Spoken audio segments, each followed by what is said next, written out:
Hi hello ನಮಸ್ತೆ ಎಲ್ಲರಿಗೂ daily astrology ಚಾನಲ್ಗೆ ಸ್ವಾಗತ ಸುಸ್ವಾಗತ. ಸ್ನೇಹಿತರೆ, ಎಲ್ಲರೂ ಹೇಗಿದ್ದೀರಾ? ಎಲ್ಲರೂ ಚೆನ್ನಾಗಿದ್ದೀರಾ ಅಂದ್ಕೊಂಡಿದ್ದೀನಿ. ಹೋಪ್ ನಾನು ಕೂಡ ತುಂಬಾ ಚೆನ್ನಾಗಿದ್ದೀನಿ.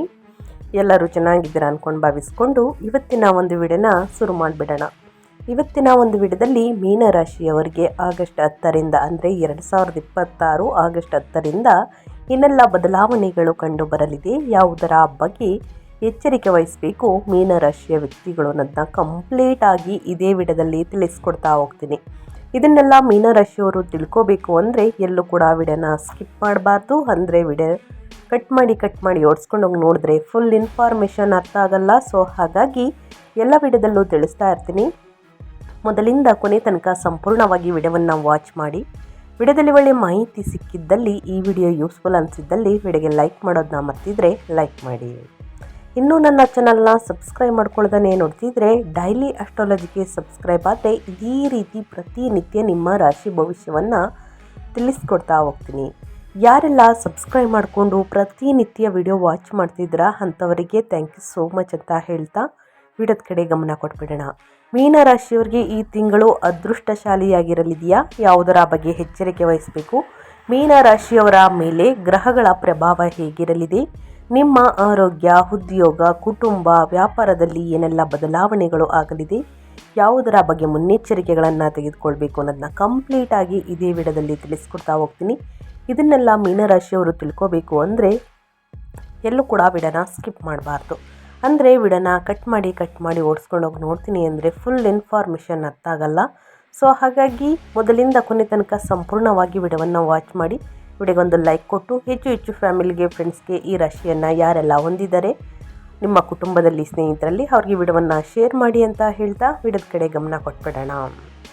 ಹೌದು, ಹಣಕಾಸಿನ ಬಗ್ಗೆ ಹೇಳೋದಾದರೆ ಆಗಸ್ಟ್ ತಿಂಗಳಲ್ಲಿ ಮೀನರಾಶಿಗೆ ಸೇರಿದ ಜನರಿಗೆ ಸ್ನೇಹಿತರೆ ಈ ತಿಂಗಳಿಂದ ಆರ್ಥಿಕ ದೃಷ್ಟಿಕೋನಕ್ಕೆ ಸಂಬಂಧಿಸಿದಂತೆ ಮಿಶ್ರ ಫಲವನ್ನು ಪಡೆಯುವರು. ಈ ಅವಧಿಯಲ್ಲಿ ನಿಮ್ಮ ಆದಾಯವನ್ನು ಹೆಚ್ಚಿಸಲು ಹೊಸ ಮಾರ್ಗಗಳು ಗೋಚರಿಸುವುದು.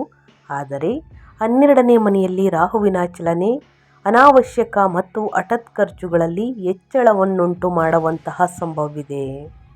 ಸಂಪತ್ತು ಅಥವಾ ಷೇರು ಮಾರುಕಟ್ಟೆಗೆ ಸಂಬಂಧಪಟ್ಟಂತಹ ಹೂಡಿಕೆಯನ್ನು ಮಾಡುವ ಮೊದಲು ಅನುಭವಿ ವ್ಯಕ್ತಿಗಳ ಸಲಹೆಯನ್ನು ಪಡೆಯುವುದು ಸೂಕ್ತ. ಇನ್ನು ಆಗಸ್ಟ್ ದ್ವಿತೀಯಾರ್ಧದಿಂದ ಜೀವನದಲ್ಲಿ ಅನೇಕ ಶುಭ ಘಟನೆಗಳು ನಡೆಯಬಹುದು.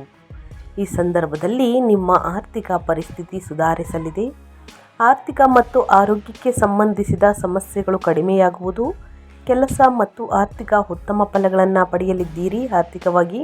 ಹಾಗೆ ಈ ಸಂದರ್ಭದಲ್ಲಿ ಶುಭ ಹಾಗೂ ಧಾರ್ಮಿಕ ಕಾರ್ಯಗಳಿಗಾಗಿ ಹಣವನ್ನು ಖರ್ಚು ಮಾಡುವಂತಹ ಸಂಭವವಿದೆ.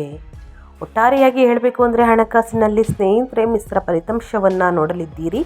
ಅನಗತ್ಯ ಖರ್ಚುಗಳನ್ನು ಮಾಡಬೇಡಿ. ಹೂಡಿಕೆಯನ್ನು ಮಾಡಬೇಕಾದ್ರೆ ಸರಿಯಾಗಿ ಪರಿಶೀಲಿಸಿದ ನಂತರವೇ ಹೂಡಿಕೆಯನ್ನು ಮಾಡುವುದು ಸೂಕ್ತ.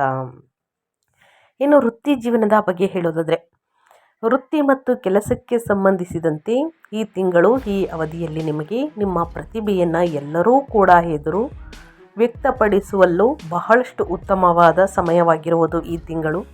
ಈ ಸಂದರ್ಭದಲ್ಲಿ ಅಪಾರ ಯಶಸ್ಸನ್ನು ಗಳಿಸಲಿದ್ದೀರಿ. ಈ ತಿಂಗಳ ದ್ವಿತೀಯಾರ್ಧದಿಂದ ಮೀನರಾಶಿಗೆ ಸೇರಿದ ಜನರ ಮೇಲೆ ಗುರುಗ್ರಹದ ವಿಶೇಷ ಆಶೀರ್ವಾದ ಇರಲಿದೆ.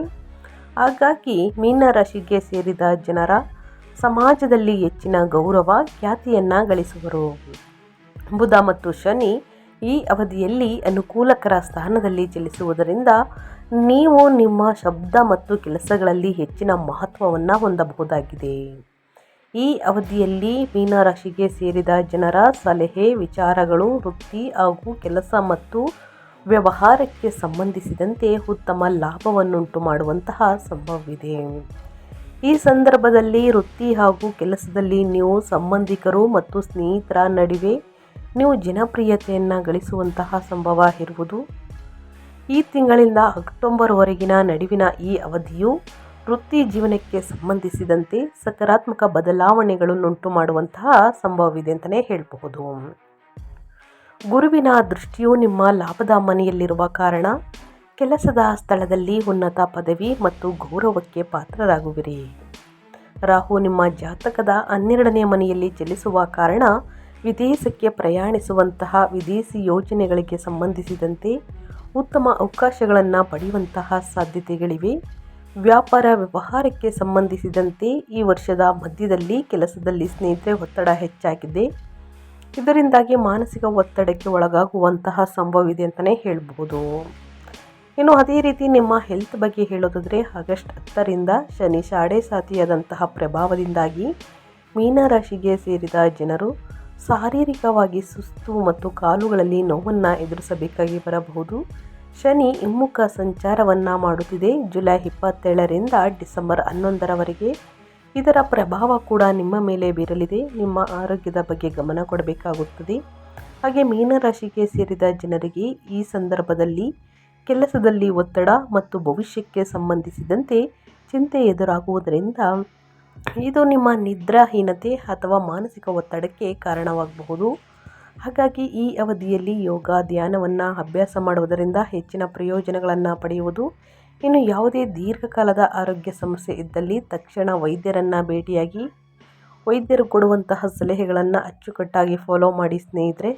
ಜಂಕ್ ಫುಡ್ನಿಂದ ಆದಷ್ಟು ದೂರವಿರಿ. ಗ್ಯಾಸ್ಟ್ರಿಕ್ ಸಮಸ್ಯೆ, ಆಮ್ಲೀಯತೆ ಕಾಣಿಸ್ಕೊಳ್ಬಹುದು, ಹೊಟ್ಟೆಗೆ ಸಂಬಂಧಪಟ್ಟಂತಹ ಸಮಸ್ಯೆಗಳು ಕಾಣಿಸ್ಕೊಳ್ಬಹುದು. ಸೊ ಹಾಗಾಗಿ ಹೊರಗಿನ ತಿಂಡಿ ತಿನಿಸುಗಳನ್ನು ಆದಷ್ಟು ಕಡಿಮೆ ಮಾಡಿ ಅಂತ ಹೇಳ್ತಾ, ಇನ್ನು ನಿಮ್ಮ ಸಂಬಂಧಗಳ ಬಗ್ಗೆ ಹೇಳೋದಾದರೆ ರಾಹುವಿನ ಕಾರಣದಿಂದಾಗಿ ಜೀವನದಲ್ಲಿ ಕೆಲವು ತಪ್ಪು ತಿಳುವಳಿಕೆಗಳು ಉಂಟಾಗುವಂತಹ ಸಂಭವವಿದೆ. ಹಾಗೆ ಮಹತ್ವಪೂರ್ಣವಾದಂತಹ ಕುಟುಂಬದ ವಿಚಾರಗಳಲ್ಲಿ ನೀವು ಸಂಗಾತಿಯ ಸಲಹೆಯನ್ನು ಮತ್ತು ಅಭಿಪ್ರಾಯಕ್ಕೆ ಹೆಚ್ಚಿನ ಮಹತ್ವವನ್ನು ನೀಡುವುದು ಉತ್ತಮವಾಗಿರುತ್ತದೆ. ವಿದೇಶದಲ್ಲಿ ನೆಲೆಸಿರುವಂತಹ ಮಕ್ಕಳಿಂದ ಮೀನರಾಶಿಗೆ ಸೇರಿದ ಜನರಿಗೆ ಈ ಅವಧಿಯಲ್ಲಿ ಶುಭ ಸುದ್ದಿ ಲಭಿಸಬಹುದು. ಯಾರಿಗೆ ಸಂತಾನ ಯೋಗ ದೊರಕಿಲ್ಲವೋ ಅಂಥವರಿಗೆ ಸಂತಾನ ಯೋಗದ ಪ್ರಾಪ್ತಿ ಆಗುವಂತಹ ಸಂಭವ ಇರುವುದು. ಈ ರಾಶಿಗೆ ಸೇರಿದ ವಿದ್ಯಾರ್ಥಿಗಳು ತಮ್ಮ ಓದಿನಲ್ಲಿ ಉತ್ತಮ ಪ್ರದರ್ಶನವನ್ನು ಈ ತಿಂಗಳು ನೀಡುವರು. ಹಾಗೆ ಈ ಸಂದರ್ಭದಲ್ಲಿ ಅವಿವಾಹಿತರು ವಿವಾಹಕ್ಕಾಗಿ ಪ್ರಯತ್ನಿಸುತ್ತಿರುವುದರಿಂದ ಯಶಸ್ಸನ್ನು ನೋಡಲಿದ್ದೀರಿ. ಒಟ್ಟಾರೆಯಾಗಿ ಕುಟುಂಬ ಜೀವನದಲ್ಲಿ ಸುಖ ಶಾಂತಿ ನೆಲೆಸುವುದು. ಹಾಗೆ ಅವಿವಾಹಿತರಿಗೆ ವಿವಾಹ ಯೋಗ ಕೂಡಿ ಬರಲಿದೆ. ಪ್ರೇಮ ಸಂಬಂಧದಲ್ಲಿರುವಂತಹ ಮೀನರಾಶಿಗೆ ಸೇರಿದ ಜನರ ನಡುವಿನ ಸಂಬಂಧವು ಇನ್ನಷ್ಟು ಬಲಗೊಳ್ಳಲಿದೆ ಮತ್ತು ನಿಮ್ಮ ಸಂಗಾತಿಯೊಂದಿಗೆ ಉತ್ತಮ ಸಾಮರಸ್ಯವನ್ನು ಹೊಂದಲಿದ್ದೀರಿ. ಶನಿ ಹಿಮ್ಮುಖ ಸಂಚಾರದಿಂದ ಸ್ನೇಹಿತರೆ ಆರೋಗ್ಯದಲ್ಲಿ ಸಾಕಷ್ಟು ಎಫೆಕ್ಟ್ ಉಂಟಾಗಲಿದೆ. ಇದರ ಬಗ್ಗೆ ಎಚ್ಚರಿಕೆ ಇರಲಿ ಅಂತ ಹೇಳ್ತಾ ಮೀನರಾಶಿಯವರಿಗೆ ಏನೆಲ್ಲ ಪರಿಹಾರವನ್ನು ಮಾಡಬೇಕು ಅಂದರೆ, ಶನಿಯ ಸಂಚಾರದ ಸಮಯದಲ್ಲಿ ಶಿಸ್ತು ಮತ್ತು ದೀರ್ಘಕಾಲೀನ ಗುರಿಗಳ ಮೇಲೆ ಹೆಚ್ಚಿನ ಗಮನವನ್ನು ಕೇಂದ್ರೀಕರಿಸಿ.